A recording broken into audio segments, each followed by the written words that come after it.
What's up, YouTube? Teslamouse bringing a Wi-Fi battle for my Mousetrappers, and we are going up against Derf8989 in the OU tier, and he is bringing a Mega Charizard X team. We are bringing a Mega Pinsir team. Very interesting matchup we have here. He has Scizor, Tyranitar, Lantern to counteract my electric types that I usually bring every battle, Togekiss, Mega Charizard X, and Gengar. We are bringing Royal March, Heatran, Latios, Lantern T, Mega Pinsir, and Clefable. So, with that in mind, guys, let's see how this battle all plays out. It looks like I have a big disadvantage on here right to a team preview, but we're going to see if we can outplay Derf in this battle, so let's get right on to it. My plan is going to lead off with his Scizor. I lead off with my Royal March here, and I'm going to go right for the Will-O-Wisp, I believe, because I know going for a Volt Switch would be pretty not good because of his Lantern. So switching his Lantern, I do get the Will-O-Wisp off, which is going to force his Lantern to waste a turn going for Heal Belt if he doesn't want to keep taking residual damage. I'm going to hard switch Royal March out. I'm going to go into Sweet Mead the Clefable here, and my point is going to actually go for the Ice Beam, hoping that it does not freeze, which would be wonderful, and Lantern's going to take some burn damage after the Leftovers recovery. Clefable's going to get all the Leftovers as well, and Clefable's going to just take hits from the Lantern all day long. He's going to go for a Heal Bell, waste his turn, and take a Moon Blast from my Clefable as well, which is going to be fantastic. Here's the Leftovers. He is going to go for Volt Switch this turn after he can heal the Leftovers, so Lantern does go for the Volt Switch, and he'll go into Gengar here. And it's going to take a Moon Blast pretty hard, if I do say so myself. And yeah, Moon Blast does hit the Gengar.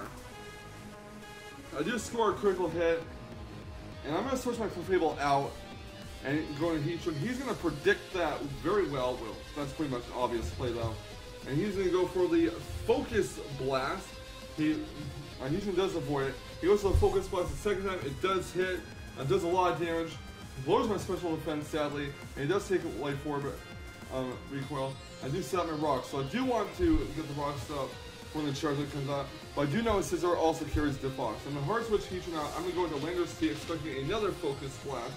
And get the Intimidate off. However, he goes to the Decimate. I'm like, oh shit, he was trying to take down my Heatran in case Focus Blast missed. Although he could have easily went for Shadow Ball and finished off Heatran from that range, especially after his special event drop. I do go for the U-turn, and I'm going to switch in Clefable here, and my point is going to go for the Shadow Ball, which is going to do a decent chunk of damage. He takes Life Orb recoil, Clefable will be healed with Leftovers, and I'm going to hard switch. He's actually going to switch his Gengar out, surprisingly, and go into Scizor here. I don't know why he did that, but I do hard switch my Clefable out. And I am going to go into Blood Crater the Heatran, hoping that my Heatran is faster than his Scizor. Heatran gets healed with Leftovers, and he's going to withdraw his Scizor. He knows that it's not safe to go for a Defog here.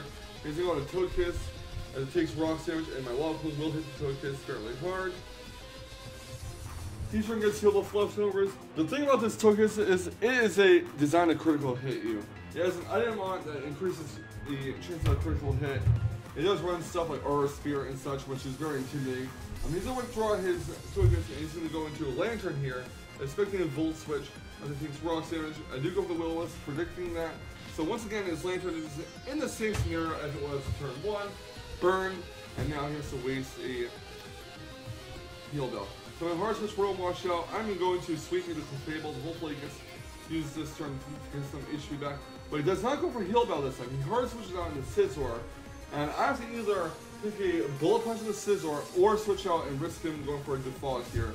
Not really the best of scenarios, but I'm going to save my Clefable for later, and I'm going to go into Lander's T. Probably could have went into, what should we call it? Into a Heatran, but oh well. Lander's T comes out, gets the Intimidate off in the Scizor. Gonna go for a U-turn. Did not expect him to keep it in, so I'm going to switch. So my Lander's T does take Rocky Helmet damage. Rocky Helmet Scizor, everyone. Interesting. I'm going my Royal March. He goes to a U-turn now, and he gets Switch Initiative, which is not good for me. So out goes the Scizor, in comes the Charizard. Royal March is going to take Leftovers recovery. He's going to go for the Mega Evolution. This is a Charizard X, and I am going to go for the Volt Switch as he does go for AD damage. So now he's at +1 in attack and speed. So I'm going to get the Volt Switch off. And I'm going to switch right into my Lander's T to get the Intimidate off. I don't want to risk a Flare Blitz coming to my Lander's face and knocking it out potentially, so I'm going to hard switch Lander's T out. I'm going to go into Heatran. But my opponent sees right through that and goes for a Dragon Claw, unfortunately. And it's going to do about half to the remaining HP that Heatran has. And I know this thing doesn't carry Earthquake, and I'm hoping that it can live with Thunder Punch, but it can't because of Tough Claws. So RIP. Probably should have switched into my Lander's T again. But Fury might go for another Dragon Claw, but oh well. Anyways, he's going to withdraw his Charizard. He is going to go into Togekiss here, as I do go for a Stone Edge. And Stone Edge is going to do a buttload of damage. Then go for another Stone Edge. He switches his Togekiss out and goes into Tyranitar, which is unfortunate for me because Stone Edge won't do too much to it because it's not super effective. And I have to switch my Lander's T out and give him a free D-Dance, which is very unfortunate. So I'm going to go into Godswap to Roam Wash. He goes for the D-Dance. There's no point in burning this Tyranitar because, as seen in the past on my stream, this Tyranitar is turning to Lumberry. So Roam Wash gets healed with leftovers. And he's going to go for a second Dragon Dance. So probably think I'm going to go for a whatchamacallit, a Will-O-Wisp, but nope. I'm going to go for the Volt Switch, and I'm going to switch out into Lander's T, get Intimidate off, so now this Tyranitar is only at +1. And I'm going to hard switch Lander's T out, and I'm going to go into Clefable here.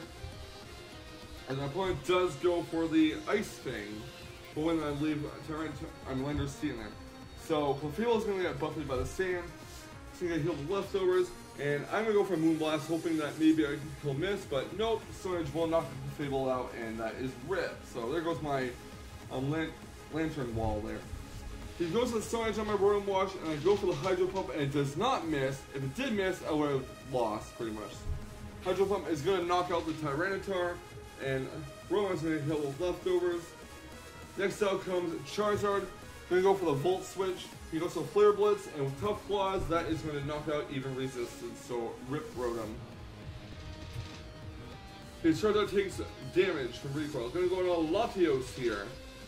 He's going to withdraw his Charizard and go into Togekiss, and I do believe I go for a Draco Meteor, which does not happen. There was no risk in going for Draco Meteor because Togekiss is at the range where a Side Shock will kill it. But I go for a Side Shock on the Scizor, which is going to knock it down to about yellow. And I'm going to go for a Draco Meteor, as it does go for a Bullet Punch, sensing that this is the end. And Draco Meteor will finish off the Scizor from this range. He had no reason to keep it because there's no more Defog for him. No reason to keep the Defog at one because my Rock Setter is fainted. And he's going to switch on to Lantern. I'm going to go for Earthquake here. That is going to finish off the Lantern. He probably should have, in retrospect, sent out Togekiss and scared out my Latios. But I digress. Out comes Gengar. I lose the Speed Tie. Shell Ball is going to knock out my Latios, and that is that. He takes some Life Orb Recoil. Then go to Pinsir here. Going to go for the Mega Evolution. Go for a Quick Attack.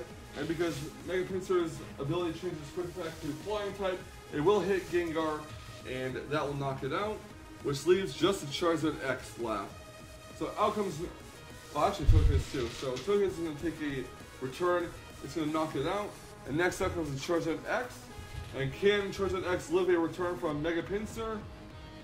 It cannot. So good game, Derf. Thank you so much for the value. You played pretty well, and you did great keeping the rocks off my side of the field, so your Charizard would not be hindered by it. I did misplay though. You could have scared my Latios out instead of sacking off your Lantern due to the Earthquake, but in the end, the plays were fine, and you did well.